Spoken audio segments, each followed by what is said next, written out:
Hey everybody, my name is Deja and welcome back to my channel. Today I'm doing an unhaul video.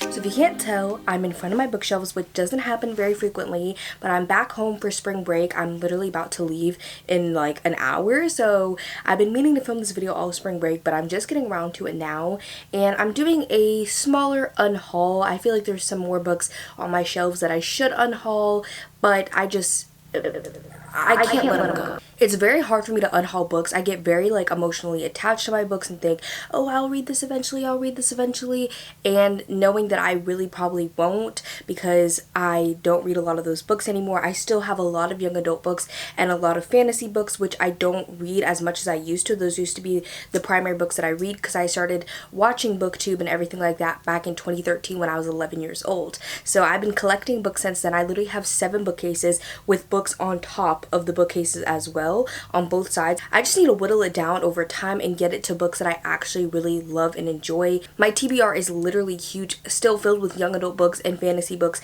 that I probably will never read, especially like young adult fantasy and things like that. Like that's just not really like my taste anymore.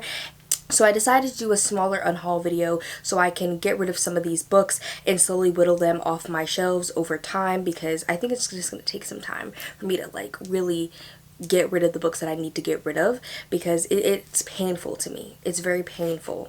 But we'll just jump straight into it. I have about 25-ish books here, so I think that was pretty good progress for today. So the first 2 that I'm unhauling I have not read, and they were actually given to me by my friend, which makes me feel so bad, but I just can't keep these on my shelves. Like I can't. She got them for me as kind of like a gag gift, and I just know that I'm literally never going to read them and they're just taking up space, and that is Daddy's Angel and Heartmate. She just saw these. She went to a used bookstore and was trying to find the most weird romances that she could think of and came up with these, and I just know that I'm never going to read them and they're just taking up space. I really appreciate the gift, but she knew I was probably going to get rid of these. Then I'm getting rid of this historical fiction enchantee. I got this years ago, probably when it first came out. I don't even know when it did come out. In 2019. So about 5 years ago I got this book, and it is something to do with Paris, and it's young adult, and it sounds pretty good, but I just don't think that I'm ever going to get around to it. I don't really read historical fiction as it is, so I just don't think that this is one that I'm going to be reading. These next 2 are kind of like older new adult romances, and that is Easy by Tamara Weber and The Vincent Boys by Abby Klein. Sorry if it's a little dark, the sun decided to go away, but both these books are kind of like older, kind of new adult romances, but nobody really talks about these ones anymore. I know they still talk about some, especially like the Addicted to You series. Like that's a series that I'd be interested in reading, but these ones I just haven't really heard anybody talk about, and I just don't think that I'll ever get around to them truly. Like I read a lot of romance. I feel like romance is one of those genres that I read a lot more of ones that I don't own than ones that I do own. I only own 3 shelves of romance, but romance is actually one of my most read genres, so I feel like I read a lot of ones that I don't own. I have read a lot of the ones that I do own too, but these ones I just feel like I'll never get around to them. Next up I have 2 YA thrillers, and that is The Takedown and Come Find Me by Megan Miranda. These ones I just really don't have an interest in them. I don't think that they will be ones that I pick up. I do still have some YA thrillers. I have like this shelf and then part of this shelf, but this is mostly Tiffany D. Jackson ones I've already read. I really only have like 1 and a little bit shelves of YA thriller and horror, which is generally not something that I love. I feel like it's one of those genres that it's really like not as good when it's YA, but I wanted to hold on to a couple ones that I haven't read, but these ones I just feel like I'll never ever get to. Then I have this one, What the Hell Did I Just Read by Jason Paragon. This one I actually got this in a blind date with a book. I believe this one's a 3rd book in a series. I can't remember. I just know that it's in a series, and someone when I hauled this book warned me that the first book has a lot of racism and those type of elements in it, and I really just don't want to read that personally, and this is like the 3rd book in the series, so I don't know if I would have to read the first ones first, so I'm just getting rid of it because I don't think it's going to be worth my time. Here's 2 books that I have read, and those are both my Lucy Foley books. When I see these books I generally get mad. I don't like her books at all. I've read both of them and I don't like them. Like, they were fine, but because they're so hyped and Lucy Foley's such like a high profile author, it just makes me mad and pisses me off even more, so it makes me dislike the books even more. Like, in reality, I think I gave these both like 3 stars, but because they're so hyped, they're really like a 1.5, 2 star to me. I don't know if that happens to anybody else, where if you read a book and it's really hyped, that you dislike it more because of the hype. Then here's a thriller I haven't read, and that is Hour of the Assassin by Matthew Quirk, my bad. I think this one is literally about an assassin, and it seems more of like a like Secret Service political thriller, and like I don't really read political thrillers like that, so I just don't think this is one that I'm ever gonna get to again. Another thriller that I have read that I'm getting rid of is She Started It. This one came out last year and I read it and it was just fine, so I'm getting rid of it because it was just fine. I feel like I keep a lot of books that are fine on my shelves, but this is just one that I saw and I was like, I could spare that one, like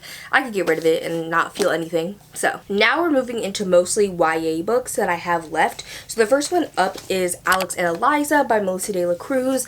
I got this book because I was a Hamilton girl. I talked about this on my podcast that I have. If you don't know, I have a podcast with my friend Haley called Gabbing It Up, and we post episodes every single Thursday. If you're interested, I think we're moving to Fridays though. So Thursday, Friday, we will be posting an episode. If you're interested, we just talk about everything. We talk about books, we talk about pop culture, we talk about issues in everyday life, intersectionality, queerness, all of the different things. So if you're interested, check it out. But I was a Hamilton girl through and through. I loved it. I know most of the songs. I could still sing them now. I was like so obsessed, and I went and I saw it in person when it traveled to my area. And yeah, so I got this book, but I just don't think I'm ever going to read it. I still love Hamilton. I've actually been getting back into my Hamilton era a little bit. I haven't listened to it in years, but this year I've been listening to it again. But this is like a YA book about Alex and Eliza, and I would much rather read a nonfiction book about their love story than read this. Another one that I have read is 172 Hours on the Moon by John Harstead. This is about these kids that spend 172 hours on the moon, and this book was okay. I think I gave this one 2 stars. This is about 3 teenagers, I believe it is, that spend 172 hours on the moon, and I believe I gave this one 2 stars. I read it a couple years ago and I just wasn't a big fan of it, so I'm unhauling it. Some YA fantasies that I'm getting rid of, I have Warrior of the Wild and also Shadow of the Fox. I just don't have an interest in either of these. I haven't really heard anybody talk about them. I know that there are a lot of good books that people don't talk about, but I don't really read YA fantasy that much anymore as it is, so the likelihood of me getting around to these is very slim to none, so they're gonna go. Then I have The Walled City by Ryan Grodin. This is one that I got again years ago and I still have not gotten around to it. I still have not read it. I don't foresee me reading it anytime soon, so she's going, okay? Any of these books, if I ever really want to read them, I can always find the ebook or listen to them on audiobook, but I never ever think about these books, so the likelihood of me ever just popping into my head, oh, I should read The Walled City by Ryan Grodin, is just not gonna happen. So they're going. And then I have 1,000 Pieces of You by Claudia Gray. I was gonna unhaul this one, I think in my last unhaul or 2 unhauls ago, but someone was like, no, this book's actually really good. But when I see it, I'm just like, I don't think I'm ever gonna read that. So it's gonna go. And then I also have The Rest of Us Just Live Here by Patrick Ness. This one, I literally don't know what it's about. I think it's about like extraordinary children, but it's like it's talking about like cool versus geeks and stuff like that, and I just don't think like I'm interested in this one. Like, I'm very, very picky with the YA books that I choose. I don't like my YA books to feel like YA, and I feel like bad when I read a book that is YA and I don't like it because it's so YA, because it's meant for that target audience. So I feel like me rating a book low because it's giving YA vibes when it's for a YA audience is kind of defeating the purpose, because it is for a YA audience. So I'm a grown adult reading them and I'm just like, this is so like teenagery and like just like not realistic to my experience now. But it probably is realistic for teenagers who are actually reading them. so I feel bad, and so I try to limit the ones that I read because I want to make sure I'm not rating books low that don't deserve to be rated low just because I don't relate to them anymore. So I have The Distance Between Us by Casey West. I used to love Casey West, and I believe I actually did read this one. I can't remember, but I just don't ever see me picking up one of her books ever again, because even when I liked them, I knew they were kind of like palate cleansers and they weren't the highest quality of literature. So I was just like, I liked them, but they were more like palate cleansers to me. And so like I can't imagine me reading those at 14, 15 and thinking they're palate cleansers and then reading them now at 21, and I probably will hate them. So yeah. And then I'm also getting rid of Wait For You by Jennifer L. Armentrout, writing as Jay Lynn. I just don't ever see me reading any more of her contemporary work. I still do have some of her series on my shelves, and I don't know if I will continue reading her other work. I know she's still coming out with the From Blood and Ash series. I read 3 of the books in that one, so I don't know if I'm ever going to continue on with that one, but I do have her White Hot Kiss series, and I remember loving the first one of that, so I do want to continue on in that series. I own all of the books, but nobody even talks about that series anymore, but I really do want to continue on in it. And then I think I have one more of her other books that I'm interested in, but this is just like, I think actually it's new adult.